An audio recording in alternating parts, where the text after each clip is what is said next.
Excuse me, everybody. I think it's time for everybody to coalesce and introduce, I think, Joanne for GGRWC, and she's going to introduce our honored guest, I believe. Yes, thank you all very much for coming today on such short notice. And you know what? We needed a loud voice, and here he comes. AJ Dow. Oh, we can wait now. We'll wait till he comes in. Just say hello there. Well, let me For your camera. You were better there. You want me to move back where I was? Wherever you Where am I not in front of you? Yeah, I don't know how wide angle you got. not much. AJ, Whatever you want. AJ, we needed you a minute ago with a loud voice, but Lee took your place. AJ, turn to Lee's hand, and then I'm going to start.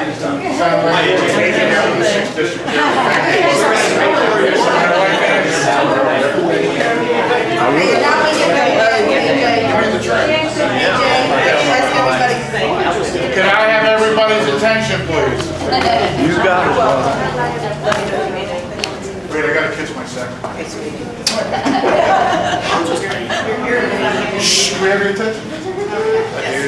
Thank you, everyone, for coming today on such short notice, and we're very, very proud to have Senator Mike Lee here with us today, and he's doing, I call it the Lord's work, going around and helping candidates who are running in order to really save our country.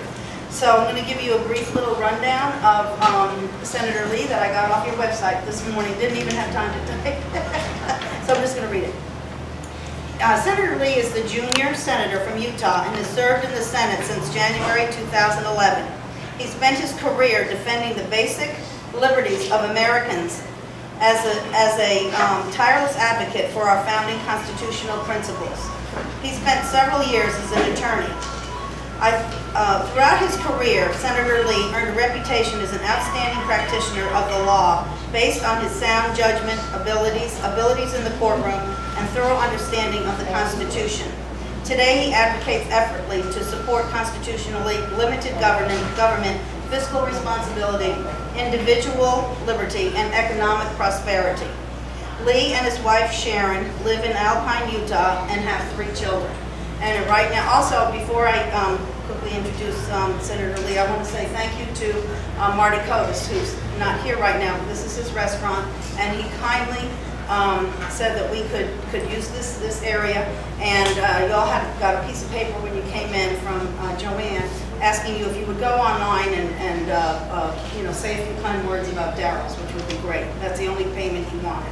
And then if you'd like to stay for lunch afterwards, the dining room will be open. So thank you. Without further ado, Senator Lee. Thank you very much.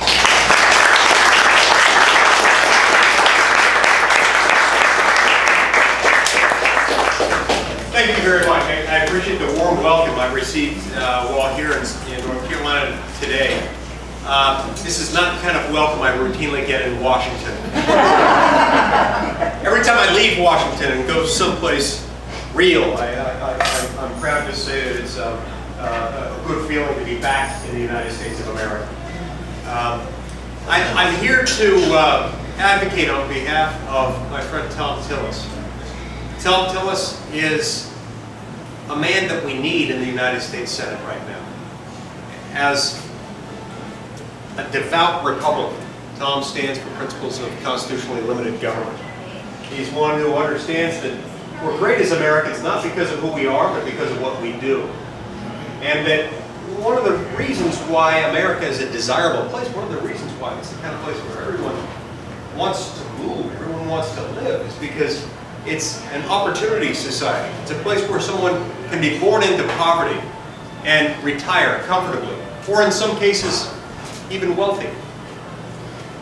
This economic opportunity society is being threatened right now, being threatened by bad government policies that have been on the books for too long, that show up at every level of our economy, impairing our economic opportunity society. They show up at the bottom of the economy in the form of immobility among the poor, those who are trapped in poverty, sometimes for generations at a time, by bad government policies that punish people for getting a job.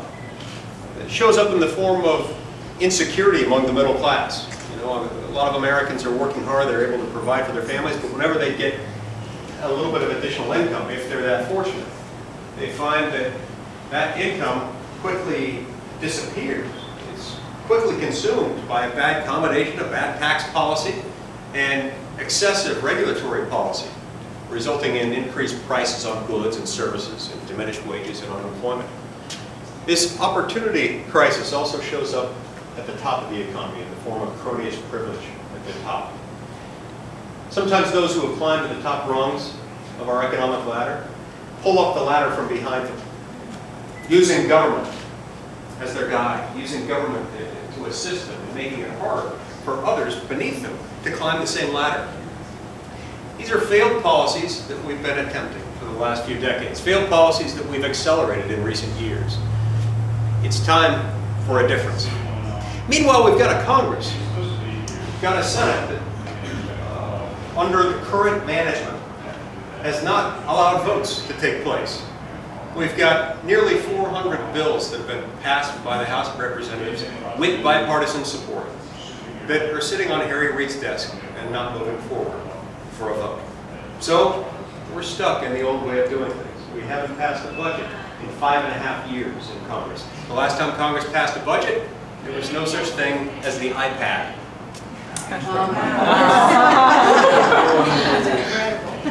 And it's not just the absence of a budget itself that is a problem. It's also that without a budget, the appropriations process, the process by which Congress spends money, gets thrown off.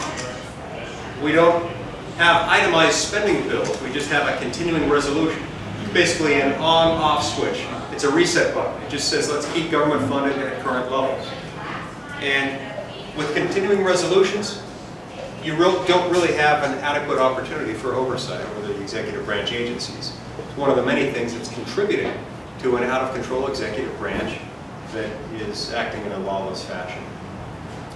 Tom Tillis is a conservative. Tom Tillis understands that we've got to do things differently in Washington. Tom Tillis understands that Americans have been told for too long that they've got to simply accept the status quo. And it's time for them to accept less, to just expect that Congress is going to continue behaving this way, that Washington's going to continue aggregating more power to itself at the expense of the individual, at the expense of states and local governments. I'm here to tell you that you don't have to expect less. You don't have to accept the status quo. You don't have to accept any of this. It's time to expect more. So don't settle for trillion-dollar annual deficits. Expect balanced budgets. Don't settle for an executive branch bureaucracy that imposes $2 trillion in regulatory compliance costs, costs that end up making it more expensive for everything we buy, costs that end up creating a $2 trillion backdoor tax disproportionately affecting the poor and the middle class. Expect Congress to do its job and to take this bull by the horns and to actually make the laws. Don't settle for a president who wants to make law with a pen and a cell phone. Expect Congress to do its job and to vigorously defend its own constitutional authority. It's time to expect more. It's time to expect freedom. If you help me, and if you help your fellow North Carolinians to get Tom Tillis elected to the United States Senate, we can make a difference. We can make a big difference. Because, for one, we'll have a Senate that starts voting again if we can get a Republican majority in the Senate. I have a friend in the Senate who I won't mention, but he's from Nevada, and his name's Harry. He's a friend. He's been in control of the place for the last few years. He really is a friend. It's just that we disagree on lots and lots and lots of things, including the way he's been running the Senate. This one goes beyond the traditional ideological confrontation between left and right, the standard differences between the Republican Party and the Democratic Party. He's utilized a procedure known as filling the tree. Now, most people outside of Washington don't know what that means. They shouldn't have to worry about it. But the problem with it is that it stops the Senate from functioning the way the Senate's supposed to operate. You see, what differentiates the Senate from other legislative bodies is that every member of the Senate is supposed to have the right to offer up amendments, changes to a particular bill that the Senate's considering to make it better. And each one of those is supposed to be debated and discussed and voted upon until most of the senators feel like they're finished and they can move on to a final vote. Harry's not letting that happen. He shuts down the amendment process by filling the tree, and as a result, we get this backlog. As a result, we have almost 400 bills passed by the House that never even get considered by the Senate. As a result, the Senate's almost not functioning. Now, some of my friends on the other side of the aisle are fond of pointing out that we've had Republican majority leaders in the past fill the tree also. That may be true. It is true. But Harry Reid has filled the tree more than every other majority leader in history combined. As a result, the Senate's not functioning. It's time for new management, and North Carolina can help us change that.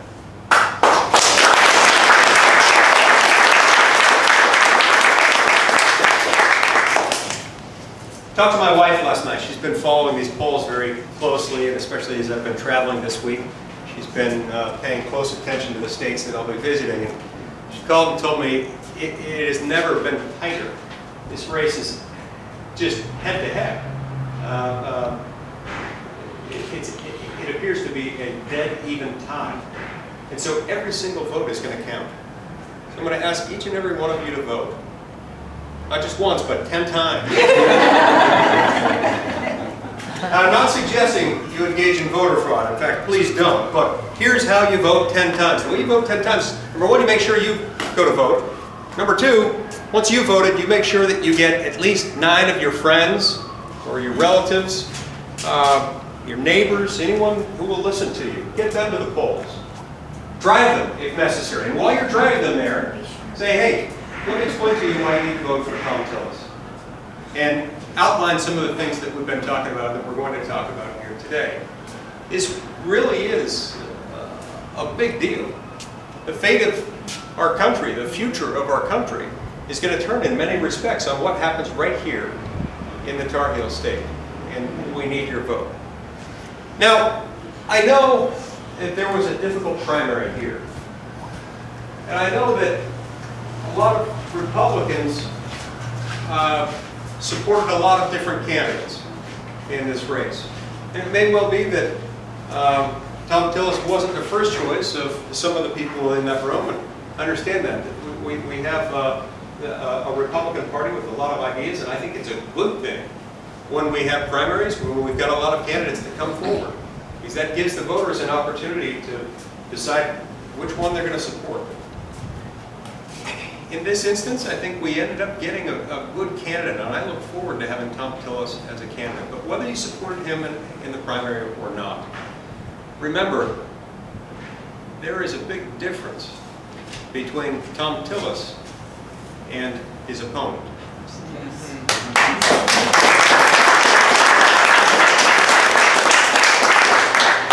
There there is a big difference between Tom Tillis and Harry Reid, who his opponent would be supporting if she were to be re-elected.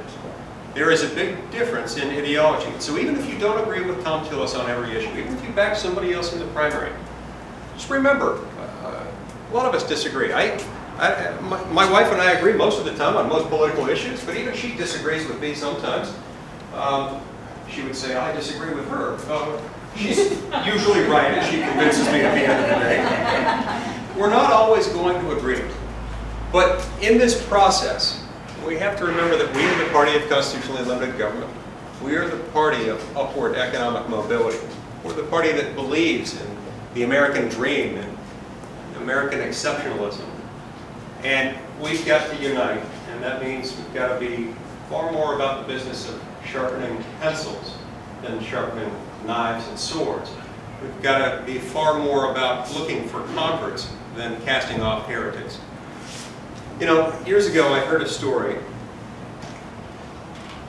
that I think might be relevant here. It was told by a guy named Emo Phillips. I don't know what's become of Emo Phillips. He used to tell great stories. He talked about walking across a bridge one night, very late at night. It was the Golden Gate Bridge.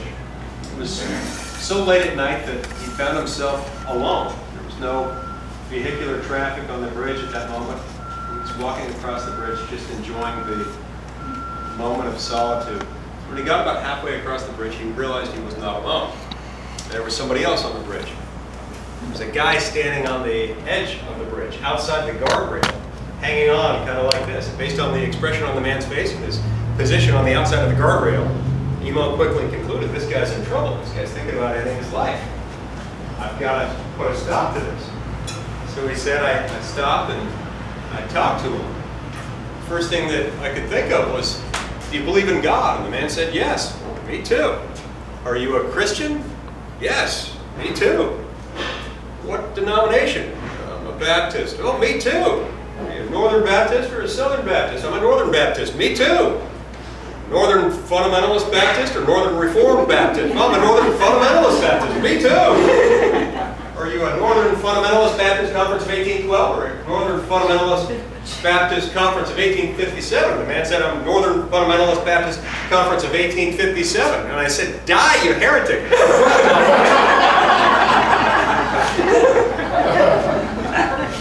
So again, we can't be playing that game. We've got to be far more about identifying and embracing converts than casting off heretics. It's sometimes said that there are no atheists in foxholes. And I think there's a corollary to that, that when you're together with somebody in a foxhole, fighting a common cause, you develop alliances, allegiances that can help you span disagreements that might sometimes surface. So I'm here to invite you to join me in this cause. And my hope is that our influence today can extend far beyond those in this room, that each of you can bring 9 others to the polls, convince 9 other people to go and do the same. This sort of thing can spread like wildfire, and you can make a difference. There's nothing that motivates people quite like the love of their country, quite like the belief that ours is a different sort of place. The United States of America is not like any other country. This is a land where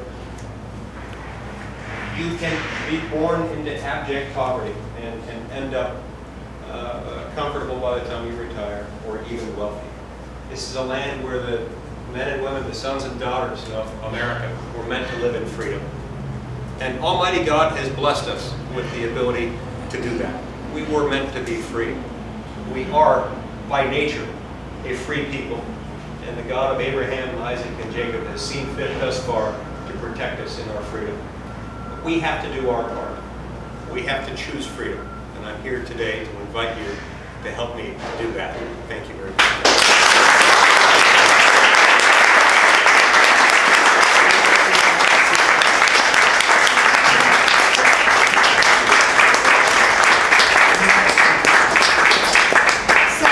welcomes any questions you may have. I have a question. That you're much more connected to the national GOP than a lot of us here are. But in 2008, we had 4 candidates in the primary. They had 2. And in 2012, we had, again, 4 candidates in the primary. And 3 of them were what we consider to be more or less conservative, and the others to be more mainstream, establishment GOP. But we've seen this play out time and time again. And how do we get is there any vision or discussion about how do we get to where there's 2 candidates in the primary instead of us continually splitting the vote, so that we can have a candidate, a conservative candidate, such as yourself, versus Jeb Bush,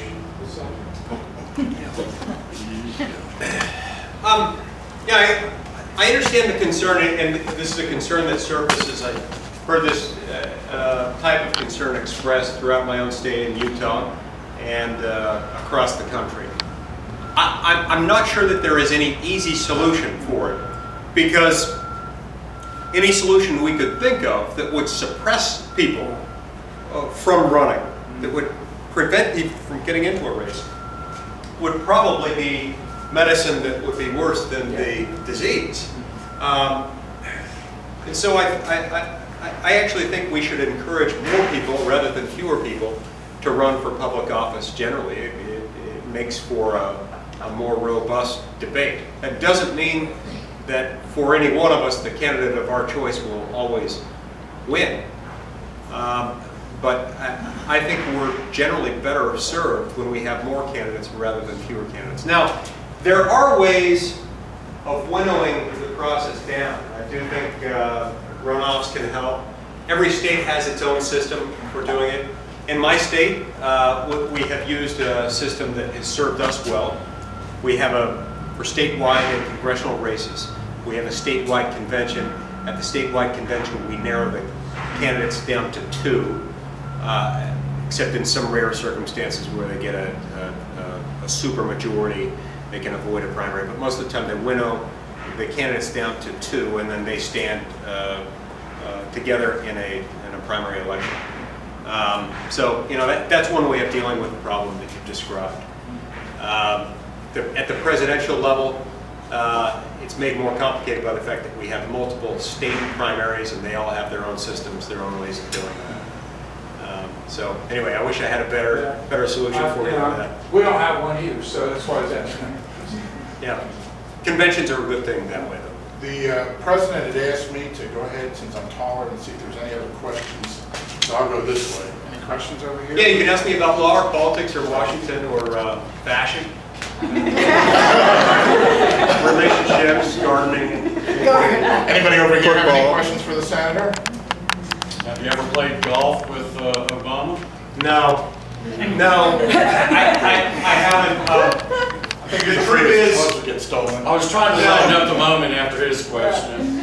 the truth is, first of all, any of you who are good, faithful Republicans, which I think you all are, would not want me playing golf with the president for one simple reason.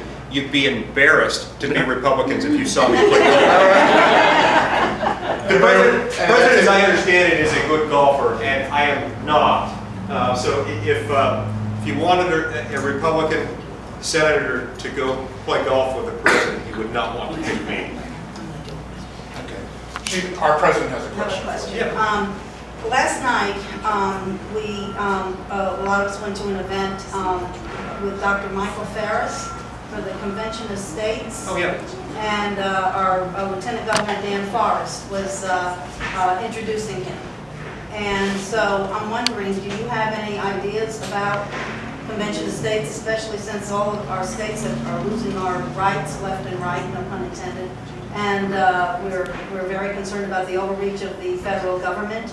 And what is Obama going to do after this election? We're going to have amnesty. He's going to be bringing in Ebola patients to treat. This is what we've heard. I mean, is there any way to stop this train wreck? And what do you think about the Convention of States? Okay. So Dr. Paris was here advocating for it. Yes, He was- yesterday. Yes, and really was more of an information, he is advocating for it. And Lieutenant Governor Dan Forrest is bringing him to different venues in order to get, for people to have this information of what's going on. Right. Okay. For any of you who might not be aware of what she's talking about, what Joanne is describing is the fact that under the Constitution, there are two mechanisms by which we can amend. We have adopted so far 27 amendments to the Constitution since it was written in 1787. With every one of those amendments, we use the first process for amending, which is that Congress has proposed an amendment. 2/3 of both houses vote to propose the amendment, and then that proposed amendment becomes effective only after it's been ratified by 3/4 of the states. There is a second method for amending that we have never used, and that is one in which 2/3 of the states call upon Congress to convene a constitutional convention, a convention for the purpose of proposing amendments. Congress then convenes that convention. The convention proposes one or more amendments, and those amendments become effective only after they've been ratified by 3/4 of the states. I have always been nervous. My dad was a law professor and was a professor of constitutional law and was a lifelong fan of the Constitution, wrote books about it and everything. And so I think I was 30 before I realized that not every family discusses due process around the dinner table. We talked about this a fair amount, and in part because of him, I was raised with kind of a fear of the convention process. A fear just based on the uncertainty of it. The fact that the last time we had a constitutional convention was 1787. Now, what we ended up with in 1787 was much better than what we had before that. Under the Articles of Confederation, it worked out well. I happen to believe that those who wrote the Constitution were wise men. Not just any wise men, but wise men that I think were raised up by Almighty God for that very purpose. Yes. And so I'm pleased with what they came up with there. The convention now, the idea of having a convention now worries me a little bit. Number one, because we haven't done it since 1787. Number two, because there aren't any standards in the Constitution that explain exactly how this would happen. It just says 2/3 of the states would call upon Congress to convene a convention. Congress would then convene a convention. We don't know anything beyond that about how they would do it. I mean, could they say, okay, the convention consists of Harry Reid and Nancy Pelosi and 2 others who they will pick? I don't know. I feel a little bit differently about Harry Reid and Nancy Pelosi than I do about George Washington and James Madison. and so these are other factors that cause me to be nervous about it. All of that said, I read a book about a year ago called The Liberty Amendments, written by a guy named Mark Levin. If you haven't read the book, I highly recommend it. Yeah, he and I have gone the rounds on this. We've talked about it a lot. He told me that he has been exactly where I have always been on this, but he said recently it has occurred to him that our problem with Washington is Congress. And because our problem is Congress, and so much of what's wrong with Washington relates to Congress not recognizing any real boundaries around Congress's authority. Remember that Congress was created as a legislative body that was supposed to have limited enumerated powers. We were supposed to be in charge of just a few things: national defense, weights and measures, trademarks, copyrights, and patents, laws governing immigration and naturalization, the coining and regulating of money, granting letters of marque and reprisal, which are kind of cool, by the way. Marque with a Q. A letter of marque and reprisal is a law pass issued by Congress in the name of the United States that entitles the bearer to engage in state-sponsored acts of piracy on the high seas.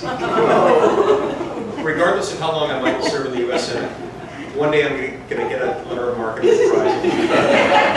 I'm going to be a pirate, and I'm going to have a little parrot. You're all invited to join me. Just become a Democrat. Yeah. Letter of marque and reprisal would help that much more. And we're also in charge of regulating trade or commerce between the states and the foreign nations. We've got a few other powers, but we were not supposed to be in charge of everything. most powers were supposed to be reserved to the people, to be exercised through their local and their state representatives. We have, however, over the last 8 decades or so, started acting like we are the all-purpose legislative body, that there's nothing too big or too small for us to legislate on. And so the point of Levin and apparently Dr. Ferris and a few others is that given that Congress has caused so many of these problems, so many of these deviations, given that it's Congress and Washington generally that we need to rein in, you can't necessarily call on Congress or reasonably expect Congress to rein in their own power. They make a compelling point. I'm not yet there, but I understand how some people have gotten there. I think the time may well come if we can't get Congress to start doing some of these things, like passing an amendment that I've long advocated, requiring a balanced budget, and passing constitutional term limits. I think if we can't start to see some meaningful change there, and if we can't start seeing Congress moving in that direction, the time may come when we have no other option. Your other question related to executive amnesty, or? No, it was just that, it all related to the Convention of States. Oh, okay. It's all out of control. And how are we going to just, did you feel that, what do you call it, investigating the Convention of States might be a possible solution? Otherwise, I mean, we probably could have, as Dr. Ferris said last night, we want to do it before we get to military intervention or martial law and that kind of stuff. Yeah, martial law would be bad. So we don't want to do it. Yeah. We want to be preemptive. My thinking is that we're not there yet. I still think I think it's possible that in the next few years we can start electing a different type of Congress, and in 2016 a different type of president. And my hope is that we can rein it in that way. If not, this may be on the other. She did have another part of her question that concerned immigration. Supposedly we're going to get 7 Republican senators elected here in just a few days. How are you going to stop? Obama's already ordered 9 million green cards. 9 million green cards. How are you going to stop this? Is there anything you can do to stop? You've been there a while. Is there any hope in your mind of stopping what he's getting ready to do? Even with our majority that's getting ready to happen. If there is a will